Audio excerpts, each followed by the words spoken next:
Hey guys, I hope you're all doing well today. I'm doing another Star Wars based video today, and in this video, I want to discuss what might have happened in a hypothetical timeline wherein Pong Krell was able to acquire dark side training and meet his potential in the dark side of the Force. Pong Krell served as a distinguished general during the Clone Wars. However, as those who have watched the Clone Wars series are undoubtedly aware, by the time of the Battle of Umbara, Krell was revealed to have grown disillusioned with the Jedi Order, having had some sort of precognitive experience foreshadowing the downfall of the Jedi Order and the Republic.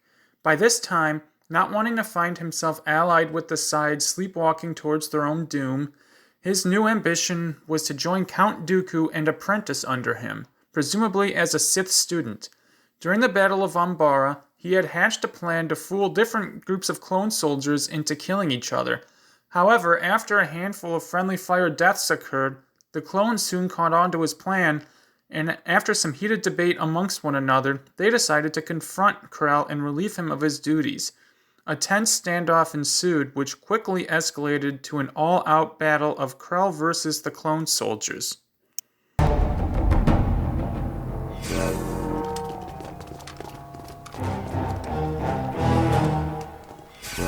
General Krell, you're being relieved of duty. It's treason, then. For a little while, Krell caught the upper hand with relative ease, wreaking carnage upon the clones attempting to subdue him, and the notion of capturing him seemed hopeless. However, thanks to Captain Rex's quick thinking under pressure, they were able to capture and imprison Krell. After a short interrogation wherein Krell revealed everything, including his plan to be freed by Separatist forces and ally himself with Count Dooku, the clone soldier Dogma unexpectedly executed Krell via blaster shot. We know very little about Pong Krell's backstory or training. However, we are aware of several key facts.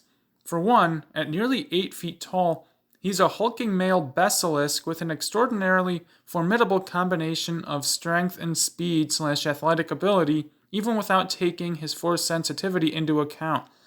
This physical strength enabled him to toss around clone troopers like ragdolls, and he was able to casually break a stormtrooper's spine over his knee in the same way that we might break a small tree branch over our knees.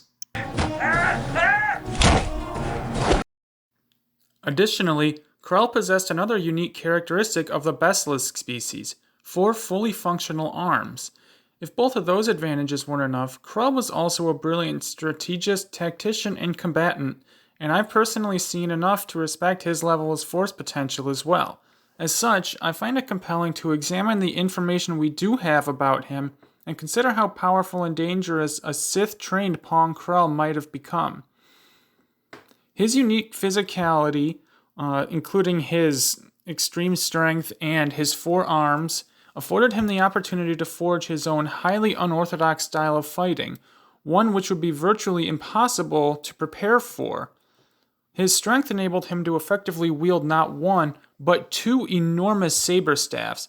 One saber staff alone confers several benefits on a duelist trained to wield such a weapon, such as an increased rate of attack, the ability to cover more surface area, and just sheer intimidation.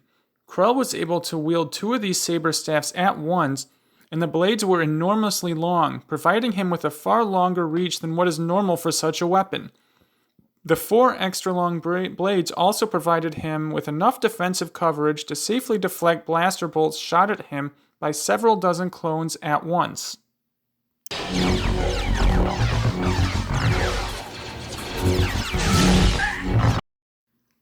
Though we unfortunately never actually get to witness Krell engaging in blade-to-blade combat, we can extrapolate from the facts listed that it would be damn near impossible for nearly any potential opponent to defend against 4 blades attacking with a speed and strength which would rival that of General Grievous.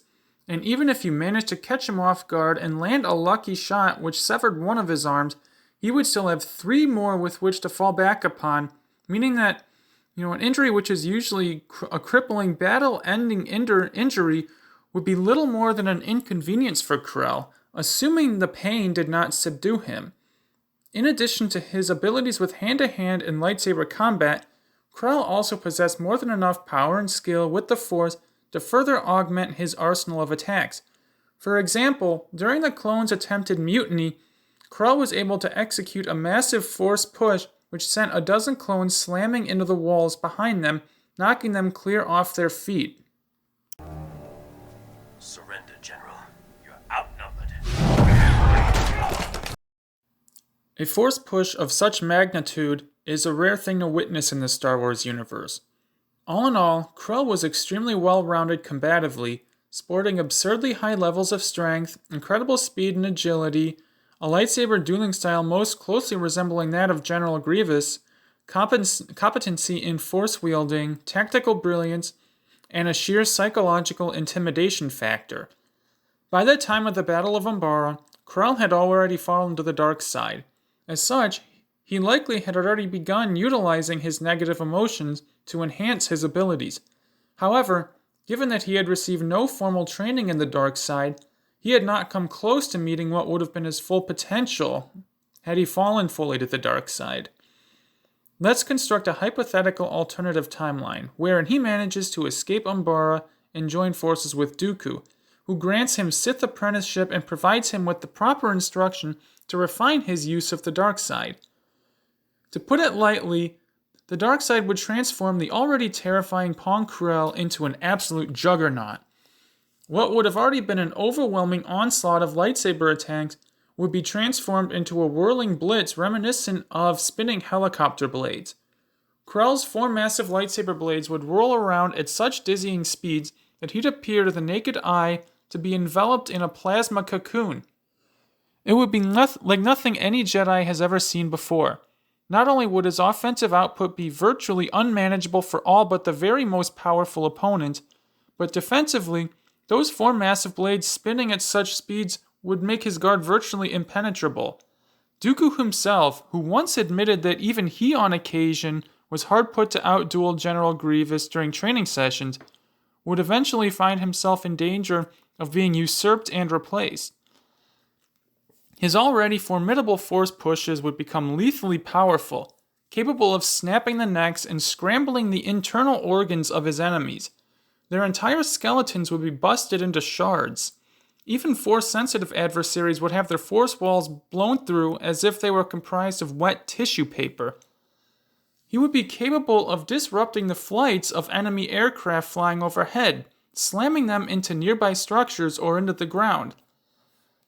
His punches and kicks, amped by the dark side, would turn his massive fists and feet into fleshy, living cannonballs almost capable of decapitating their unfortunate targets. Don't forget that he has 4 fists with which to try and strike you, rather than the common 2. Attempting to engage him in hand-to-hand combat would be suicide, as surely as aiming a blaster at your own head. Speaking of his 4 arms, this would also have significant implications if he were to learn how to use Force Lightning. Force Lightning is generated from an individual's hands, and having 4 hands would mean an opponent would be forced to evade or deflect 4 streams of lightning rather than the usual 2 streams we see from beings such as Sidious or Dooku. In a sense, a dark side Pong Krell would be sort of like a force-sensitive General Grievous, which is another terrifying thought in itself. As such, I suppose an argument could be made that Dooku would either hesitate or outright refuse to train Krell in the ways of the Sith, keenly aware that he may eventually lose the ability to control and subdue Krell. Perhaps he would only provide Krell with a shallow overview of darkside knowledge, withholding whatever information he felt might lend Krell the eventual upper hand in a future duel. After all, Dooku's plan had not been to perpetuate the rule of 2 any further, but rather to create a new power structure altogether. I hope you guys enjoyed watching this video, as I enjoyed making it. I'm planning on continuing to make Star Wars-based content, and the more practice I get, the better my content will become. Thank you all for watching. Feel free to leave some feedback in the comments, and have a great rest of your Saturday.